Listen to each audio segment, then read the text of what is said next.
제가 오늘 설교를 준비하면서 우리가 맹세란 말을 주로 사용했던 때가 언제인가를 생각해 봤습니다.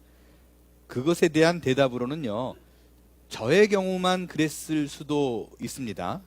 다른 분들도 뭐 그랬는지 잘 모르겠지만, 저의 경우엔 누군가를 향해서 너 지금 한 말 맹세해 라고 말할 때 응, 맹세해 라는 말을 언제 썼는가 생각해 보니까요, 초등학교 때 주로 많이 썼던 것 같습니다. 그렇지 않나요? 제가 그거를 기억하는 이유가 중학교 1학년 때 예수를 믿고 성경을 읽다가 오늘 본문을 읽고 아주 크게 마음에 걸려가지고, 아, 이게 맹세하면 안 되는 거구나, 조심해야지라고 생각했던 것이 기억이 나기 때문에 그렇습니다. 성경에서 맹세하지 말라는 말을 발견하고 나서는요, 제가 누군가를 향해서 그래 나 맹세해 라는 말을 쓰지 않으려고 굉장히 조심도 했거니와, 누군가 내가 맹세하지만 그러면 너 맹세하지 마 라고 나무랬던 기억도 있습니다. 여러분, 근데 맹세의 뜻이 뭐예요? 맹세의 뜻이 뭐이기에 누군가 말하면 막 죽을 듯이 막 때려잡다가도 내가 맹세한다니까 그러면 한 발 물러서잖아요. 그래? 아니 도대체 맹세로 서약하면 그게 뭐길래 믿어주냐고요. 맹세의 사전적인 의미는 이렇습니다. 일정한 약속이나 목표를 꼭 실천하겠다고 다짐함. 끝. 뭐 더 없어요. 아니 이거를 보고 나니까 굳이 맹세 못할 이유가 없지 않나요? 맹세한다고 또 믿어지는 것도 좀 웃기지 않나요? 그러니까 맹세를 하면 안 지키면 뭐 저주가 있을지어다라든가 뭐 하늘의 징계가 뭐 이런 게 포함되는 뜻이 있다면, 맹세해 그러면 야 저주받을 각오를 하고 하는구나 라는 생각으로 믿어줄 텐데, 뭐 그냥 그닥 충분히 할 수 있는 맹세잖아요. 죽일 만큼 큰 죄라고 말하기에는 어긴다고 해서요? 아니라고 생각됩니다.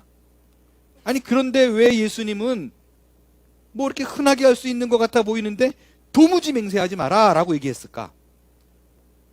여러분, 이 말씀에 은혜가 돼서 이제부터 맹세하지 않는 삶을 살겠다라고 결심하면 어떤 일이 벌어질까요? 요즘 세상에 결혼식 할 때 신랑 신부가 이제 혼인서약 못합니다.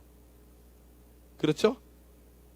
주례자가 신랑을 향해서 신랑은 검은 머리가 팥뿌리가 될 때까지 신부를 사랑하고 돌볼 것을 서약합니까? 라고 물으면 신랑이 글쎄요 그래야 돼요. 맹세하면 안 되잖아요. 국기에 대한 맹세 못해요. 특별히 미국 시민권 선서하는 그 순간에 얼마나 기다렸어요. 시민권 선서 못해요. 떨어져야 돼요. 맹세하면 안 되잖아요. 서약인데. 그렇죠? 더군다나 이 맹세하지 말라는 말을 그대로 실천하려고 보니까 이 예수님께서 맹세하지 말라고 말하는 것이 좀 납득이 안 돼요. 왜냐하면 구약에 보면 맹세가 허락됐어요. 그리고 오히려 맹세를 필요로 하는 대목도 성경에 등장합니다. 레위기에 보면 사람이 서원하였으면, 맹세죠, 반드시 깨뜨리지 말고 지켜라, 이행해라 라고 얘기합니다. 사도행전에 보면 하나님이 맹세하는 부분도 나오고요, 바울 역시 exactly 맹세라는 단어를 쓰지 않았지만 고린도 후서에 보면 맹세나 다름없는 내 목숨을 걸고, 이게 더 무섭지 않아요? 그냥 맹세는 단순하게 다짐하는 건데 내 목숨을 걸고 라는 표현도 사용했습니다. 더 아이러니한 것도 있어요. 맹세하지 말라고 예수님이 명령했잖아요. 그래놓고 본인은 실제적으로 마태복음 26장에 보면 대제사장이 예수님을 막 다구쳐요. 그리고 뭐라 그래요? 하나님께 맹세하면서 네가 하나님의 아들 그리스도인지 우리에게 말하라. 너 맞아? 예수 너 그리스도가 맞아? 라고 물으면 나 맹세 못해 그런다든가, 아니면 너 왜 맹세해? 그래야 되잖아요. 근데 예수님은 너무나 당연한 듯이 맞아, 나 그래 라고 얘기했어요. 너무나 쉽게 반응했다는 거죠. 이쯤 되면 예수님께서 아주 강력한 어조로 도무지 맹세하지 말라라고 말한 이유가 단순히 맹세 자체의 문제가 아니구나 라는 것을 쉽게 알 수 있습니다. 그런 이유로 우리는 지난주와 마찬가지로 맹세의 실제적인 부분과 영적인 부분을 나누어서 본질상의 의미를 한번 생각해 보겠습니다. 먼저 실제적인 부분입니다. 본래 구약에서 맹세를 사용할 때 그 의미는 이랬어요. 어떤 사실과 일에 대해서 자기보다 더 큰 존재를 언급해서 내 말이 사실이다, 내가 하는 일이 진짜다라는 것을 이 하이어 포지션, 나보다 더 높은 존재의 이름을 걸고 맹세하면서 그가 내 증인이다 라고 말하는 의미였습니다. 그래서 히브리서에 보면 맹세에 대한 명확한 정의를 이렇게 얘기했어요. 쉽게 나온 세번역 성경을 보겠어요. 사람들은 자기보다 더 위대한 이 하이어 포지션에 있는 사람을 두고 맹세합니다. 그런데 맹세는 그들에게 모든 논쟁을 그치게 하고 확정지어 줍니다. 이게 구약의 맹세였어요. 분명하죠? 이러한 이유로 신명기에 보면 모세는 오히려 하나님의 이름으로 맹세해라 가르쳤어요. 맹세하라는 거예요. 여러분, 하나님께서 모세를 통해서 맹세를 하라라고 가르쳤던 이 신명기 이 시대는 광야 시대잖아요. 그죠? 그러니까 맹세를 인정하고 독려했던 이유가 있어요. 광야 시대에는요, 아무것도 없어요. 사람이 재산이에요. 서로를 의지하고 믿고 신뢰하지 않으면 아무 일도 못해요. 그래서 누군가 말을 하다가 내가 하나님의 이름을 걸고 맹세해 그러면 믿어주자. 그러지 않으면 우리는 여기서 못 견뎌낸다 라는 암묵적 서로의 약속이 있었던 겁니다. 그래서 이겨나갈 수 있는 거예요. 그래서요, 출애굽기에 보면 모세가 이거를 어느 정도로 구체적으로 지시를 하냐면 출애굽기 22장 10절 이하에는 이런 대목이 나옵니다. 어떤 사람이 자기가 기르던 가축, 소, 염소, 양 이런 것들을 어디를 잠깐 떠나거나 뭐 할 적에 옆에 이웃에게 맡길 수가 있죠. 좀 봐줘, 밥 좀 줘, 뭐 이렇게 맡길 수가 있어요. 그 맡겨놓고 잠시 어디 갔다가 왔는데 가축 중에 하나가 죽었어요. 그러면 이 사람이 잡아먹은 건지 늑대가 잡아간 건지 아니면 일부러 패다가 말 안 들어서 패다가 상하게 한 건지 모르잖아요. 그렇죠? 그럴 때는 이거 왜 죽었어? 나 잘 모르겠는데 그러면 네가 변상해 라고 말하면 이 사람이 변상해 줘야만 됐습니다. 근데 진짜 이 사람이 아무 짓도 안 했는데 죽었는 경우 있을 수 있잖아요. 근데 아무도 본 사람이 없어요. 미치고 환장하는 부분이죠. 어떻게 해요? 그럴 때 나 안 그랬어. 그거 어떻게 믿어? 그럴 때 이 사람이 변상 안 할 수 있는 방법은 딱 하나예요. 내가 진짜로 이 가축에 절대로 손대지 않았어. 하나님의 이름을 걸고 맹세해 라고 말하면 무조건 믿어야 됐어요. 그리고 이제는 배상해, 변상해 라고 얘기하다가 그 다음부터 물어달란 말 못해요. 왜? 하나님의 이름을 걸고 맹세까지 한 수준이기 때문에. 참 아름다운 문화예요. 그러니까 그 말이 진짜라는 걸 믿어주는 거잖아요. 근데 시간이 흐를수록 이 문화가 변했을까요? 유지가 됐을까요? 변하죠. 이것을 악용하는 사람들이 생겨나기 시작했어요. 이 맹세가 믿어주네? 이게 확인이 되니까 그 다음부터 자기의 유익을 위해서 거짓 증언하는 일이 남발하기 시작했습니다. 그러다 보니까 시간이 지나면서요, 이제는 맹세해라고 해도 안 믿어요. 그런 풍조가 자리 잡게 됐어요. 여러분, 저는 남미에서 오랜 동안 시간을 보냈습니다. 이 남미의 독특한 문화 하나를 꼽으라 그러면요, 거짓말이 아주 자연스럽다는 거예요. 근데 이 거짓말이 뻔뻔스러워요. 이건 누가 뭐래도 거짓말인데 그냥 진짜인 것처럼 얘기해요. 그리고 매주 얘기해요. 거짓말을. 근데 표정 하나 변하지 않습니다. 이게 아르헨틴만 그런 게 아니라 남미 전체의 문화라 그래도 과언이 아닐 거예요. 뭐 예를 들면 종업원에게 금요일 날 주급을 주면서 진짜 일거리가 많으니까 월요일 날 꼭 나와야 돼 라고 제가 부탁을 합니다. 그러면 20명 전원이 세구로 확실하게 나온다. 다 그래요. 월요일이면 한두 명 나와요. 근데 이걸 매주 금요일마다 물어보는 저도 웃기죠. 매주 금요일날 물어보면 매주 똑같이 물론 나오지 내가. 그리고 안 나와요. 그러면 이제 그 나머지 인원을 보충하기 위해서 인력시장에 가가지고 사람들을 데리고 옵니다. 아침에. 그리고 몇 시간을 일을 해요. 점심을 먹여요. 점심을 먹으면 머리가 아파가지고 잠깐 약국에 좀 갔다 오겠대요. 그러면 보내잖아요. 안 들어와요. 점심 먹기 위해서 그 몇 시간 일한 거예요. 야, 어김없어요. 근데 그 다음 주에 그 사람을 또 데리고 와요. 그럼 점심 먹고 또 머리 아파요. 그러면 나갔다 확실하니까 뻔뻔스러워. 아니면 미안한 기색도 없어요. 확실하게 들어온다. 세구로. sure. 그러고 안 와요. 제가 이 아르헨틴 현지 문화가 이렇다는 걸 몰랐을 때 제일 많이 속은 게 뭐냐면요. 필요한 물건을 구하기 위해서 어디에 가요? 그러면 그 물건이 없으면 언제 오라고 뭐 얘기해 줄 거 아니에요? 특별히 차를 맡깁니다. 고치려고. 이거 언제쯤 고칠 수 있냐? 그러면 이 사람들이 마냐나 그래요. 마냐나는 투모로우예요. 근데 이게 내일까지 고칠 수가 없는 것 같거든요. 그럼 제가 물어요. 이거 내일 진짜로 되냐? 그럼 확실하대요. 새거로. 이거 확실하니까 내일 오면 된대요. 내일 가요. 되긴 뭐예요. 건드리지도 않았어요. 그러면 이거 언제 고쳐? 그러면 일이 밀려서 그래. 한 3일 이후에 와. 이러면 되잖아요. 마냐나. 내일이면 된대요. 이렇게 제가 7번을 가요. 근데 갈 때마다 표정 하나 안 변하고 아니 그냥 며칠 걸린다고 얘기하면 내가 그날 올게. 그러면 내일 된대. 마냐나. 안 돼요. 안 돼요. 그게 이들의 문화예요. 요즘이요. 제가 이제 스페니쉬를 배울 때는 마냐나 그러면 사전에 내일 그렇게 써 있어요. 요즘은 인터넷 사전이 있거든요. 인터넷 사전을 들으면 그 마냐나 번역이 내일이 있고 그 다음이 언젠가 이게 있어요. 그러니까 이 사람들한테 가가지고 이 차 고칠 수 있어? 언제 고쳐? 마냐나 그러면 언젠가 고칠게 이거예요. 이스라엘 백성들에게 이 맹세가 영락없는 마냐나입니다.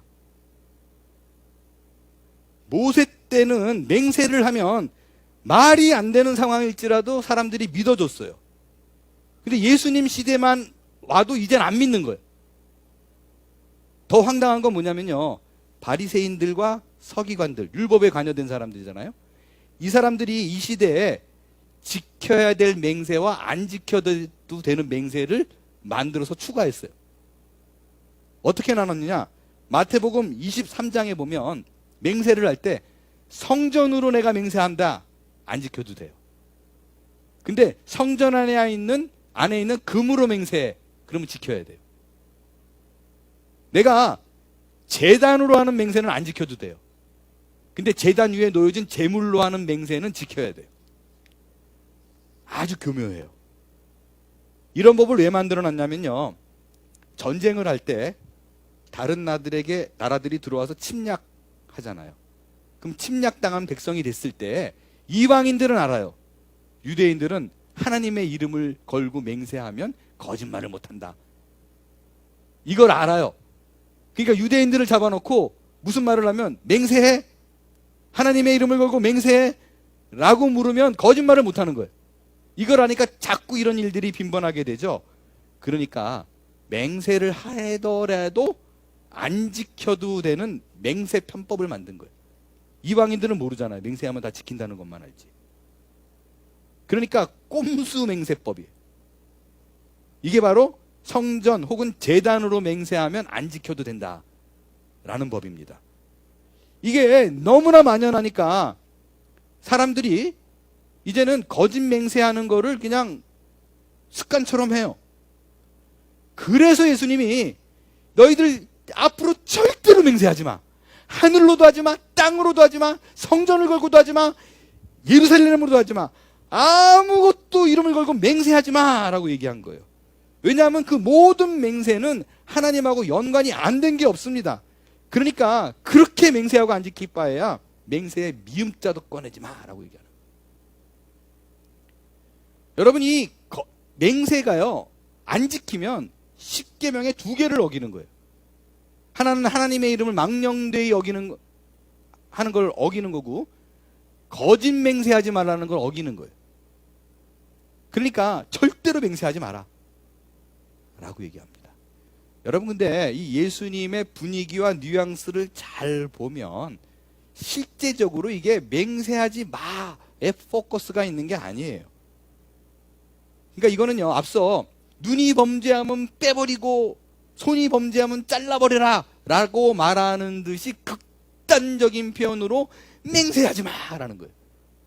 이거는 엄밀히 말하면 맹세하지 마가 아니라 제발 하나님의 이름을 걸고 맹세를 하면 좀 지켜라. 어떻게 그럴 수 있니? 하나님의 이름을 망령되이 살지 마. 지켜, 이 뜻이거든요. 그래서 신자가 어떻게 살아야 되는가에 대한 분명한 지침, 내가 하나님 앞에 서 있고 하나님이 이 모든 것을 지켜보고 있다, 너 입 조심해, 이거예요. 그런데 실제적으로요, 우리의 삶을 들여다보면 우리가 누군가에게 맹세하는 일도 쉽지 않지만 맹세를 해야 될 정도의 일이라면 지키는 것도 진짜 어려운 일이에요. 만약에 돈 갚아야 하는 일을 맹세까지 할 정도면 돈 갚기 그만큼 어렵다라는 것을 반증하는 것입니다. 그래서 예수님께서는요, 맹세하지 마라고 말한 다음에 그래도 좀 숨구멍을 두셨어요. 우리 처지에 맞는 제안을 하나 합니다. 그건 뭐냐면요, 그렇게 하나님의 이름을 걸고 극단적으로 맹세하지 말고 그냥 그런 건 그렇다고 그러고 아닌 건 아니라 그래. 더 이상 언급하면 그거는 죄야 라고 얘기합니다. 왜 예수님은 극단적인 표현까지 써가면서 맹세하지 말라고 했는가? 여러분, 다른 이유 아니에요. 우리는 무언가를 반드시 지킬 것처럼 맹세합니다. 하지만 그 어느 누구도 우리 앞에 벌어질 앞으로의 일이 어떻다는 걸 아무도 장담하지 못합니다. 예측 불가능해요. 여러분, 성경에 맹세를 남발했던 사람을 꼽으라 그러면 빼놓지 않고 등장하는 인물이 있습니다. 베드로예요. 베드로는 예수님이 네가 닭 울기 전에 3번 나를 부인하리라 라고 얘기했더니 뭐라 그랬어요? 펄펄 뛰었어요. 야, 나를 어떻게 그렇게 봅니까? 내가 그냥 예수님하고 같이 죽을게요. 내가 죽으면 죽었지 그럴 일이 절대로 일어나지 않을 겁니다 라고 맹세했어요. 그러니까 자기를 모독한다는 거예요. 또 주님께서 내가 십자가에 못 박혀 죽을 거다라고 말하니까 다른 사람 가만히 있는데 베드로가 또 반응했어요. 말이 되는 소리를 하지 마세요. 절대로 이런 일이 벌어지지 않도록 내가 목숨 걸고 예수님을 지키겠습니다. 항변하면서 소리쳤어요. 어떤 대가를 치르더라도 내가 그 일이 벌어지지 않게 할 거예요. 베드로가 이 말을 할 적에는 진심이었을 거라고 저는 생각합니다. 그런데 현실에서는 막상 그 일이 벌어지자 그 서약을 지켜낼 힘이 없었어요. 정작 군사들이 예수님을 잡기 위해서 칼과 몽치를 다 들고 오니까 그 자리에서 날 대신 죽여주세요 라고 말하는 것이 아니라 같이 도망갔어요. 그 후에 대제사장 뜰에서 그래도 양심이 있으니까 어떻게 예수님이 뒤처리가 될까라고 궁금해서 따라갑니다. 몰래. 근데 누군가 예수님의 제자인 거를 알아봅니다. 너 제자지. 이때 예수님이 말한 그 3번 부인하는 얘기가 나옵니다. 여러분 아시지만 나 그 사람 몰라 라고 말할 때 베드로가 어떻게 말했어요? 에이, 무슨 말이야, 농담도 그런 말 하지 마 라고 얘기하지 않았어요. 저주하고 맹세하면서 무슨 소리야, 절대로 나는 그 사람 몰라, 나 엮지 마.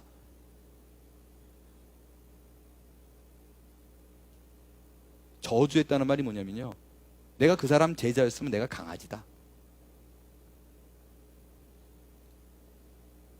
불과 몇 시간 전에 예수님을 지킬 거라고 떳떳하게 얘기했던 그 맹세는 어디 가고 모른다는 일에 맹세를 겁니다.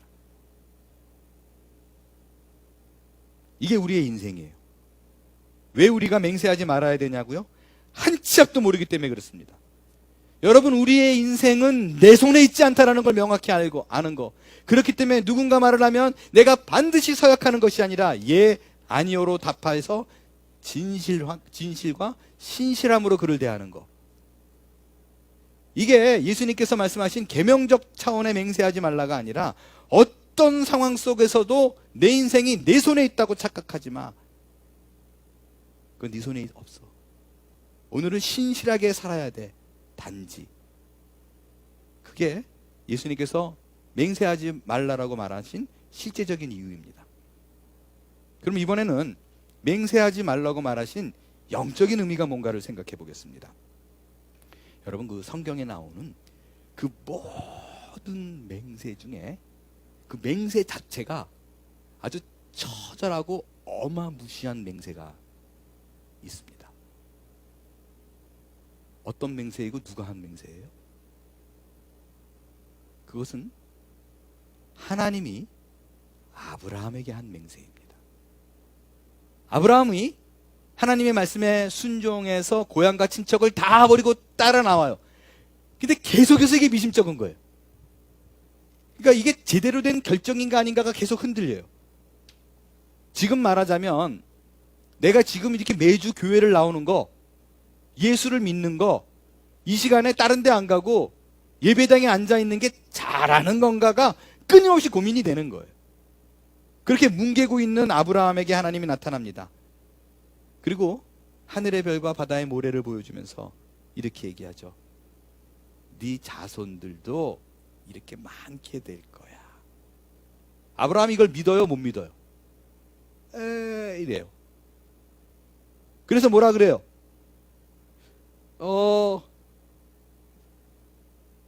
별과 같이 모래와 같이 많다는 것과 또 땅도 주겠다고 얘기했거든요. 그러니까 뭐라 그러냐면 내가 이 땅을 소유하게 될 거를 뭘로 믿어요? 증거를 보여주세요 라고 얘기합니다. 그때 하나님께서 아브라함에게 야, 너 소, 양, 염소 다 갖고 와요.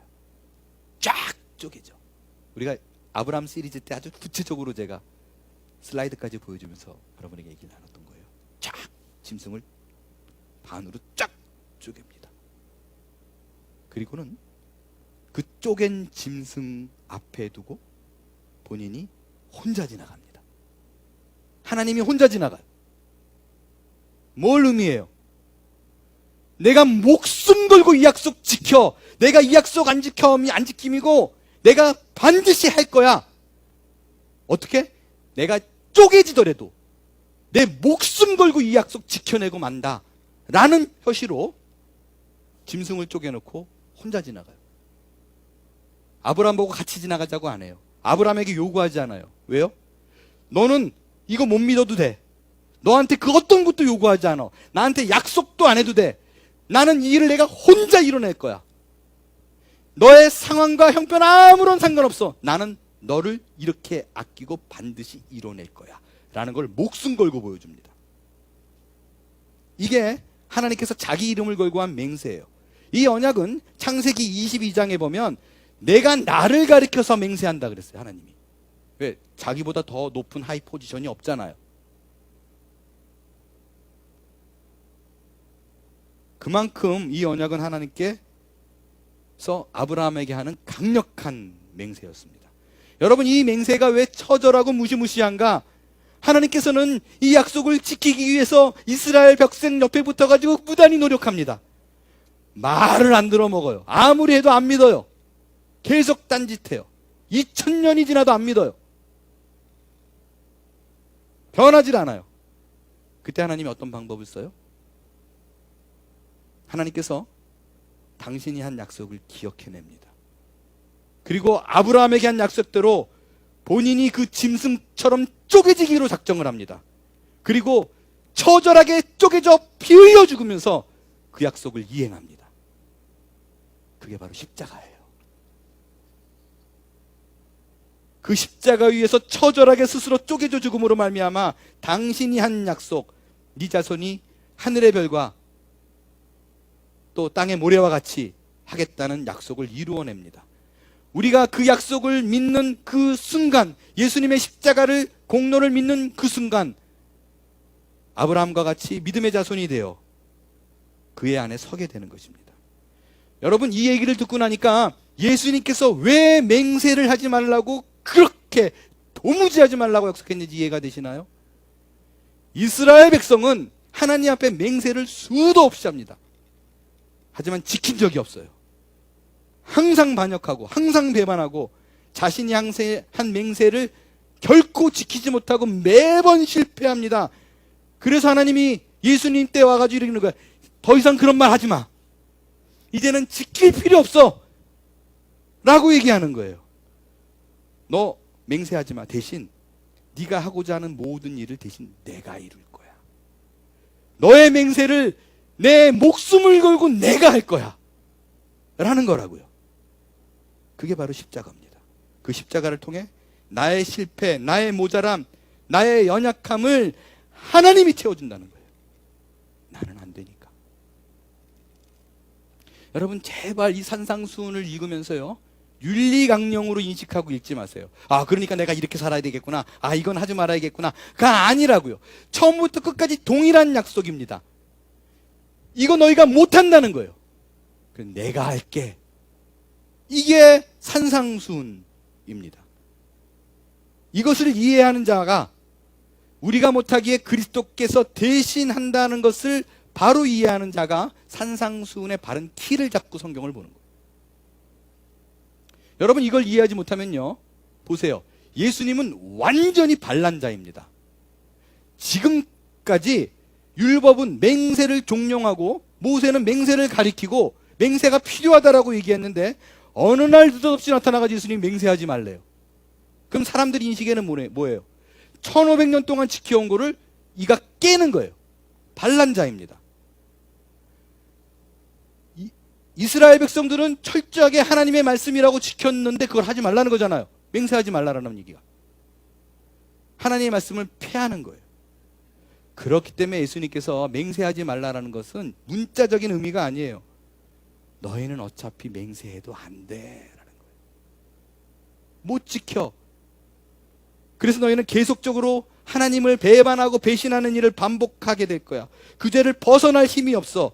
그래서 너희가 해야 될 맹세를 내가 대신 지고 간다는 것입니다. 본인이 이스라엘 그 모든 율법, 언약 등에 지고 그것을 이루겠다는 확고한 표현을 이룬 장소가 십자가이고, 예수님께서 너희들 맹세하지 마 라고 말한 영적인 이유입니다.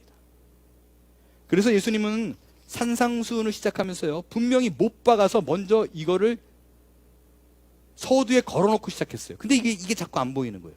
뭐예요? 맹세하지 마. 이건 분명히 율법에 관한 얘기인데 나는 율법을 폐하러 온 게 아니야. 율법을 완성하러 왔어. 온전하게 하러 왔어.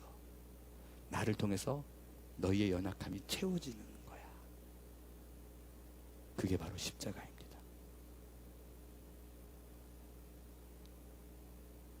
여러분, 베드로는 실패했습니다. 본인이 예수님을 지키겠다고 한 그 맹세, 그 약속을 스스로 짓밟고 예수님의 등에 칼을 꽂는 배신을 했습니다. 그런데 그런 형편없는 그를, 죽어 마땅한 그를 예수님은 버리지 않습니다.